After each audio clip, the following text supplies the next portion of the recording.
Hello, BookTube. I've got a little mail for you today on a cloudy day that is threatening rain. It wasn't like this all day. The morning and the mid-morning were bright and sunny and mild. Lovely weather for a nice, bustling dog walk. But now, it's still dry outside, but it's not going to stay that way. No way. Rain is threatening. I think this storm, I've been following it on radar, and I think it will be moving off fairly briskly and will be completely mild. But the walks this evening are not going to be pleasant because the baby hates the rain. But I've got some mail for you here, a couple of periodicals and a few packages. It's all going to be anticlimactic after yesterday's mail haul. But we can start with one of the periodicals is a holdover. In fact, they both are from the darkest days of the beginning of the pandemic in 2020, when suddenly I wanted a bunch of glossy, square-bound, relatively carefree magazines coming in my mailbox rather than heavy stuff that would be covering the very pandemic I was trying to forget. So I subscribed to a whole bunch of those. And I'm glad that I did. It's a whole different world of magazine reading. And a lot of those subscriptions are so cheap, $10, $15, that I just keep them going. And those are two examples today. The first is Condé Nast Traveler. This one is, I didn't understand how Condé Nast stayed afloat in 2020. I don't understand still why anybody would go on a cruise. There's all sorts of ads and articles about people going on cruises in this issue, and I really, really don't get that. But there was another thing in here that confused me. This is just an article, the one that's covered on the cover here, where the magazine editors go to so-called travel specialists to ask them what are hidden gems, what are really interesting things to do. And quite a few of the things that those specialists recommend, I do not understand at all. I don't understand, for instance, let's see. Yes, one of them recommends the Garamba National Park in the Democratic Republic of Congo. And there you have a sight of it from the air. I do not understand why someone would vacation there. As much as spend a lot of money there. Of course, there's a shot of Lake Como with a glamorous young couple motorboating on Lake Como. But if you zoom in, you see that they're both smoking and they both probably hate each other. And that's the seedy world all around Lake Como. Lake Como is fine to visit if you're off the radar at the bottom end of the income spectrum. So basically a tramp or a vagabond. And it's fine to visit if you're at the top end of the income spectrum where you have a villa right next to George Clooney's. But it's a gross and over-hot experience otherwise. And then there's this, a 16th century fort in Jaipur in Rajasthan, where the quote from the specialist is, "While group tours are an exciting way to meet like-minded people and have shared experiences with new friends, people are far more interested in traveling independently. They want to be in control of their trip and are finding it far easier if they can be flexible and adaptable." I want to point out the historic 16th century fort in Rajasthan is very interesting to go and look at. But I want to point out those rifles are real. Okay? So bear in mind. But the one that was the most jaw-dropping was this one here. An aerial photo, very advisedly aerial photo, of a safari in the Okavango Delta in Botswana, conducted on horseback. You're going to conduct a safari on horseback. I knew that on-foot safaris existed, and I encountered two of them when I myself was on foot in Africa, and was just baffled, just completely baffled. What would possess you as a tour guide with one rifle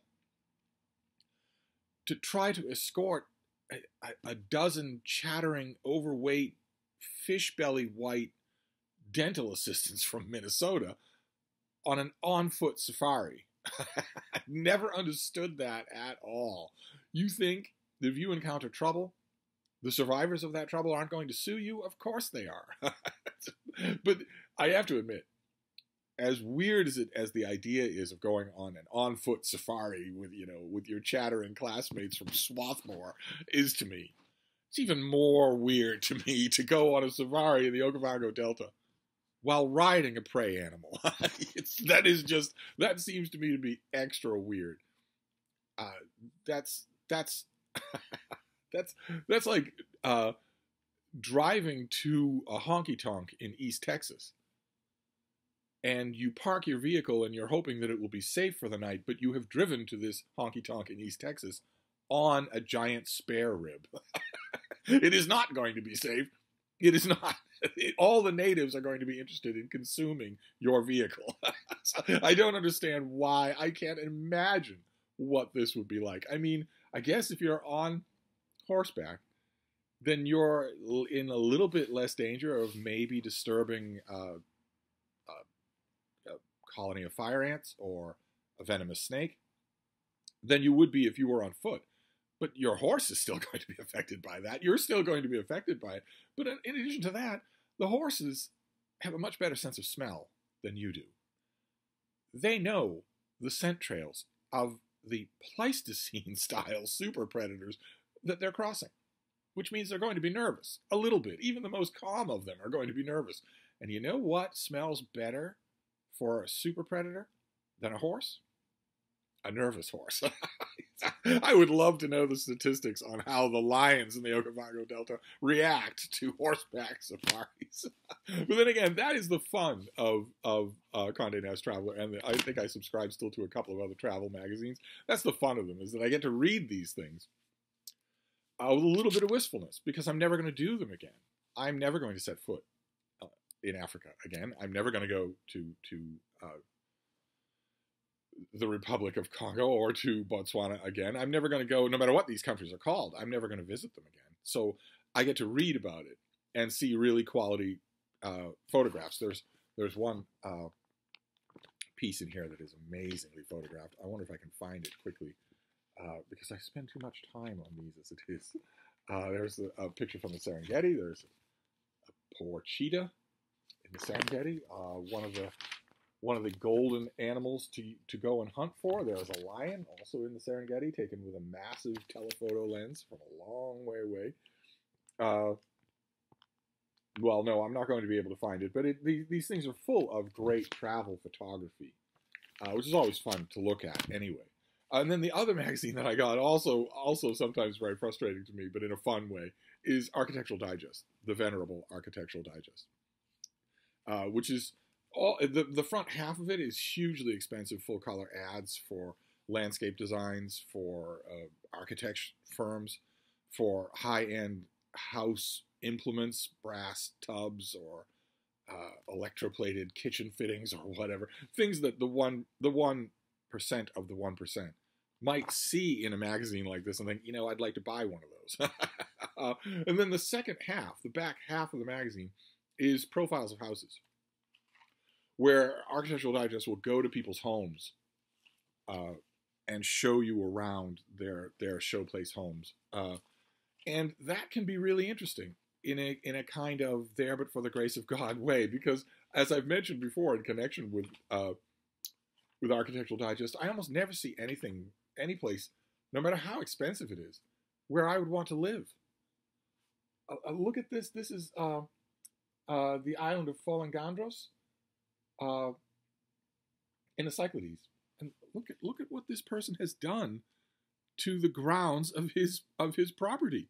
Yes, it has a wonderful ocean view, and it's all pavement. There are rings of pavement around the trees, for Pete's sake.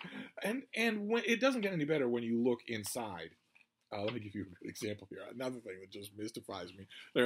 Let's have the children swim in the bay. What could go wrong? What could possibly go wrong?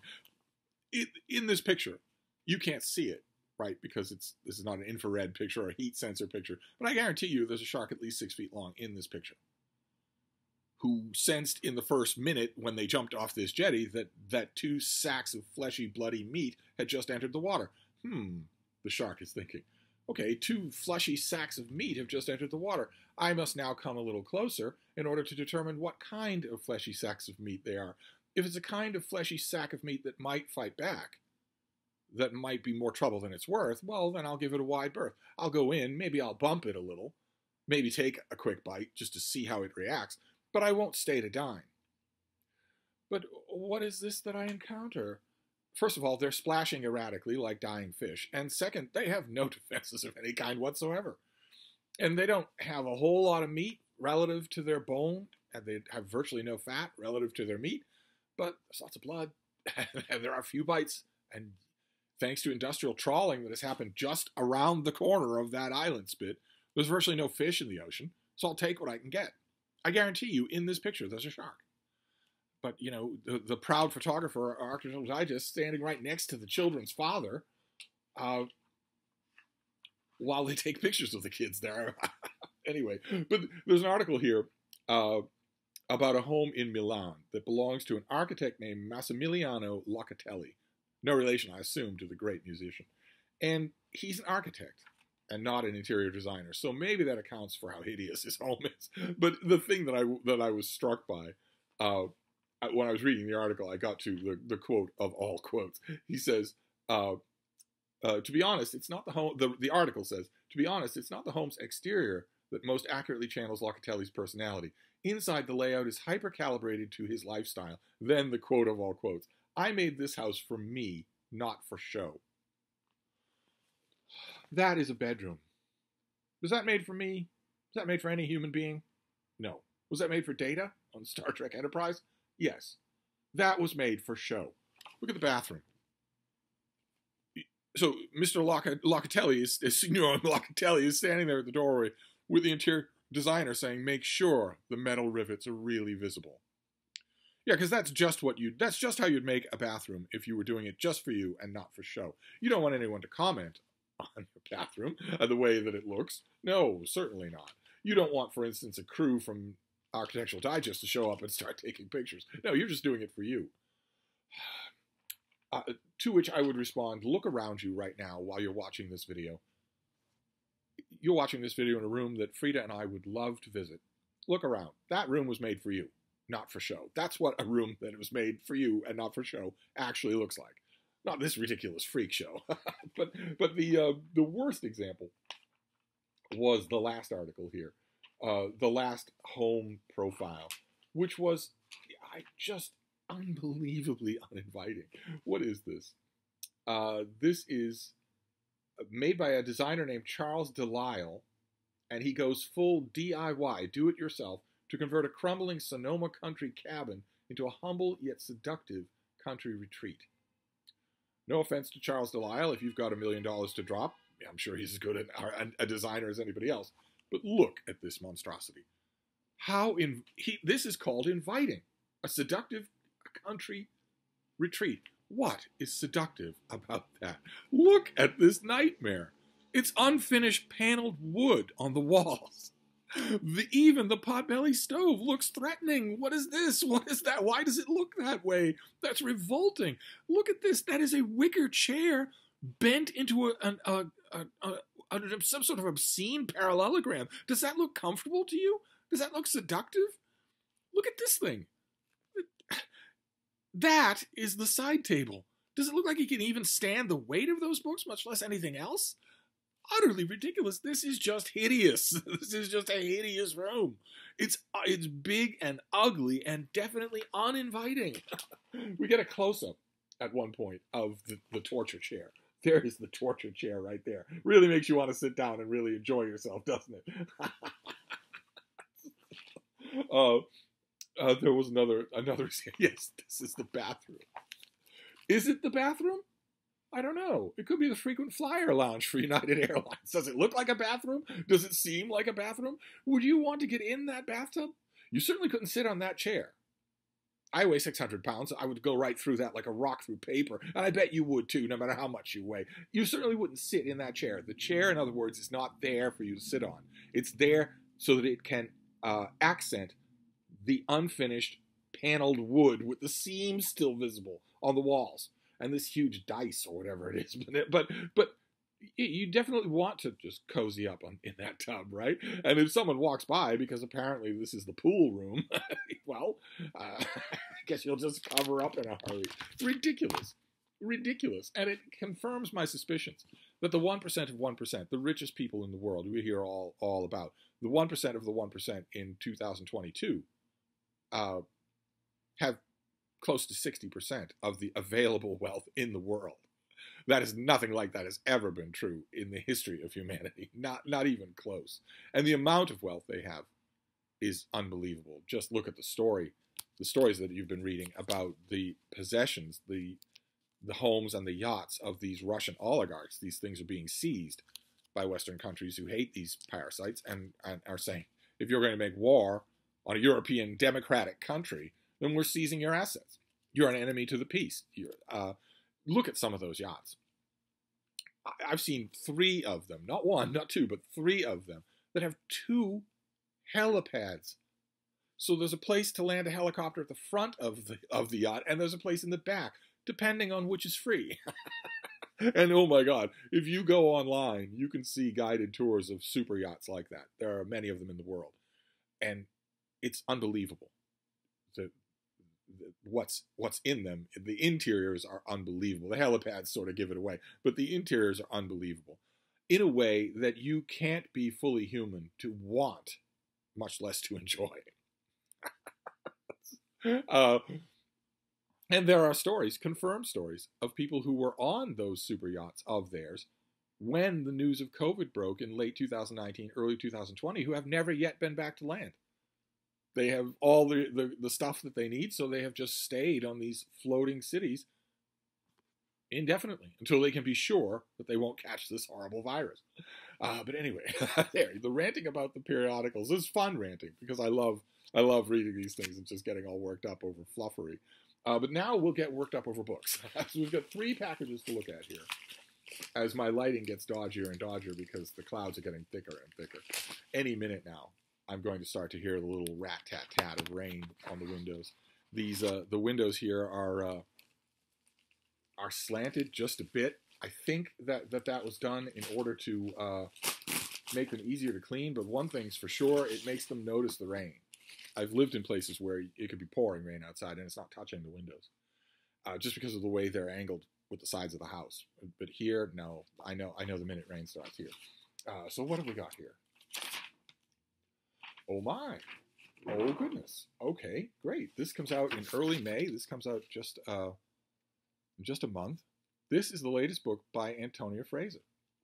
Fantastic. So this is a finished copy of The Case of the Married Woman, Caroline Norton and Her Fight for Women's Justice. Great. Okay, so in this book illuminates a courageous and compassionate woman who refused to be curbed by the personal and political constraints of her time. Caroline Norton dazzled 19th century society with her vivacity, intelligence, and poetry. After her marriage in 1828 to Minister of Parliament to MP George Norton, she continued to attract friends and admirers to her salon in Westminster, which included the young Disraeli. Most prominent among her admirers was the widowed Prime Minister Lord Melbourne. Racked with jealousy, George Norton took the Prime Minister to court, suing him for damages on account of his, quote, criminal conversation, which was Victorian for adultery, with Caroline. A dramatic trial followed that was immortalized in another book, in an earlier book about 50 years ago. Despite the unexpected and sensational result, which was acquittal, Norton was still able to legally deny Caroline access to her 3 children.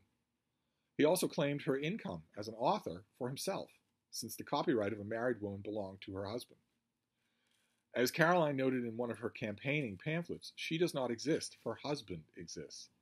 So it's great. This is fantastic. It's a perfect subject for Antonia Fraser to come in and reassess, write it all up again. I would have to dig through. This is a finished copy, so it will have everything. It'll have the notes. It'll have the bibliography. That's great. But I'd have to dig through her bibliography. I won't do that on camera, but I'd have to do that in order to find out what that earlier book was, unless one of you remembers it off the top of your head. But that's great. The Case of the Married Woman. That's just fantastic. All right, so we're off to a good start, but it's still going to be anticlimactic. After yesterday, I mean, this is a great start, but they can't stay this way. There's no way. So with 2 more packages to go here. We'll get some lousy piece of auto fiction. You just know that we will. So what is this next one? Okay, this is nonfiction. This comes out at the end of June, and it is by James Brittle, and it's called Ways of Being: Animals, Plants, Machines, The Search for a Planetary Intelligence. Ways of Being. What have we got here? Okay, so this author's first book was The New Dark Age, which appeared in 2018. block the title. I want to be a professional booktuber. And it argued that the great technological advances and surfeit of information of our present day have only served to make the world more opaque for most people.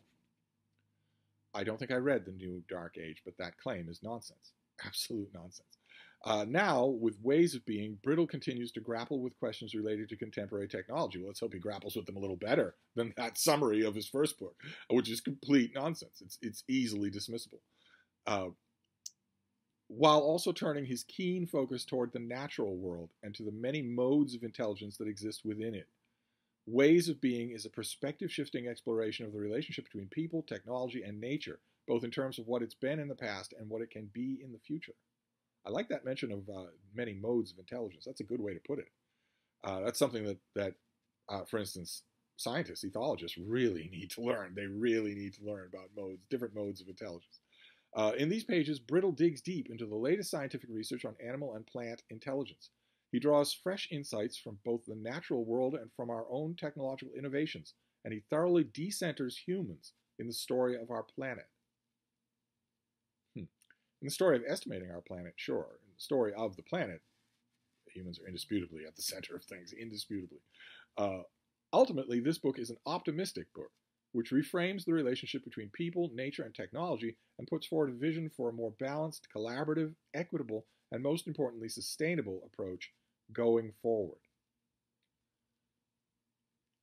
The Greece-based Brittle is a true original. A writer, philosopher, I knew that was coming. I could smell him a mile away, even in the tall grass. An artist, his works have been commissioned by galleries and institutions. He wrote and presented New Ways of Seeing, a 4-part series on BBC 4. Oh, so this is a companion to... No, New Ways of Seeing was the thing he did in 2019. Many thanks for considering his fascinating forthcoming book. Okay. All right. So he puts forward, he reframes the relationship between people, nature, and technology and puts forward a vision for a more balanced, collaborative, equitable, and most importantly, sustainable approach going forward. Okay, he puts forward that vision. Does he live it? Not totally essential. We can still talk about the vision even if he doesn't live it. But I don't want him preaching it if he doesn't live it. He can write about it. But I don't want him preaching. I don't want him proselytizing if he doesn't live it. So, what were the adjectives? Balanced, collaborative, equitable, and most importantly, sustainable. Well, okay, so does our author use a car that derives its power from fossil fuels? Did our author go out of his way when shopping for a second-hand computer? Because, of course, you won't buy a new computer. But did the author go out of his way when shopping for a second-hand computer to find one whose chips and various precious metal components were mined in his own country? If it's Greece, then he doesn't have a computer. And most importantly, most central to ways of being, since you're going to talk about different modes of intelligence, is the author a vegan? Or does the author benefit from factory meat farming, which is neither collaborative, nor balanced, nor equitable, nor sustainable? I'd be curious to know those things. Well, it doesn't, like I said, it doesn't matter, right? Not ultimately. It doesn't matter when assessing the book. It would irritate me if I were at a Manhattan book launch and this guy started preaching at me. If he doesn't practice what he preaches, that would bother me. But the book has a blurb by Brian Eno, so how bad can it be? So this comes out in June. Oh my God, these things are just piling up. This is. I have a bookcase. Well, it is mine. I have a bookcase over there on the other side of the room that's full of review copies, all the things that we see on this channel. And they're all supposed to be organized by month and by week of release date with neat little tags in them to show me the date at a glance.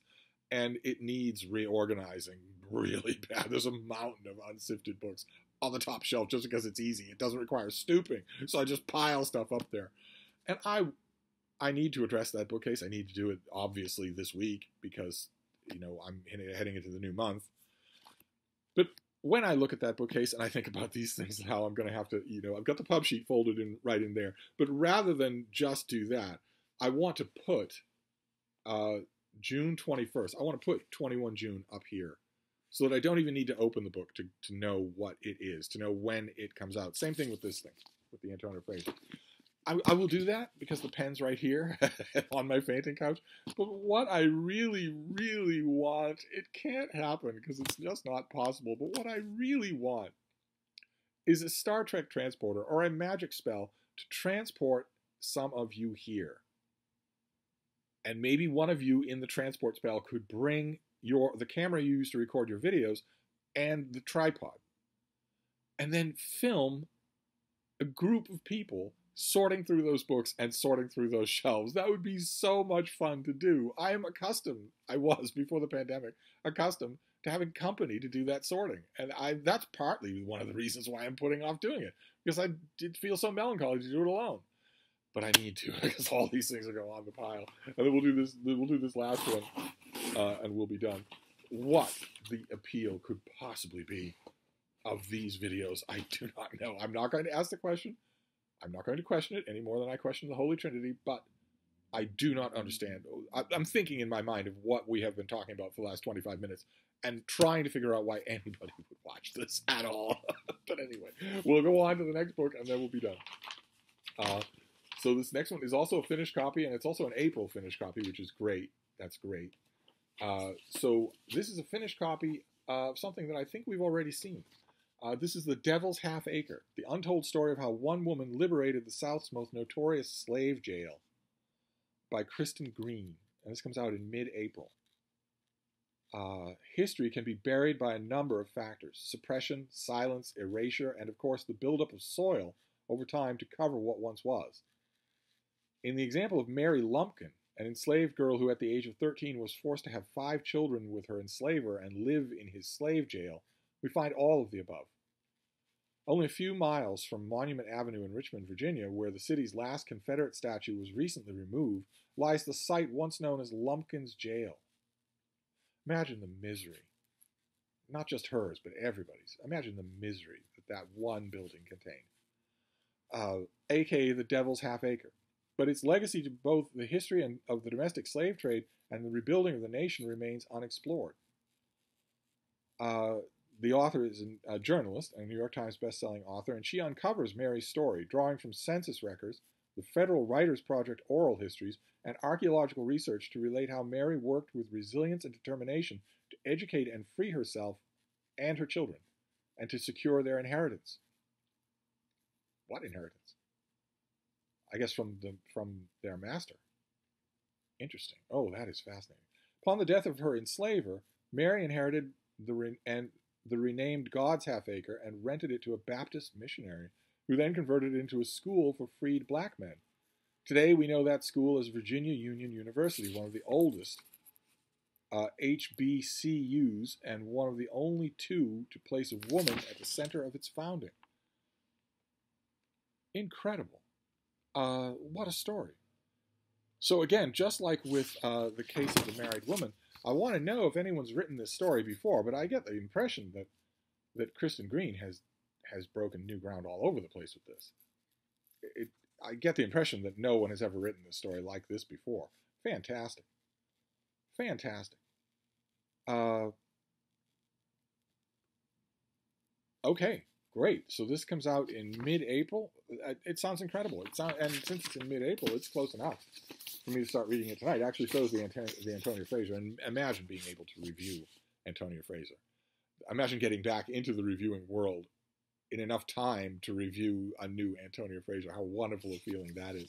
The only quibble that I have with that pub sheet for The Devil's Half Acre is something that I'm hoping won't happen in the book. I know that there is a current, I want to say fad, but it's totally mandated. You'll get fired if you don't do it. I'm not sure that that's a fad.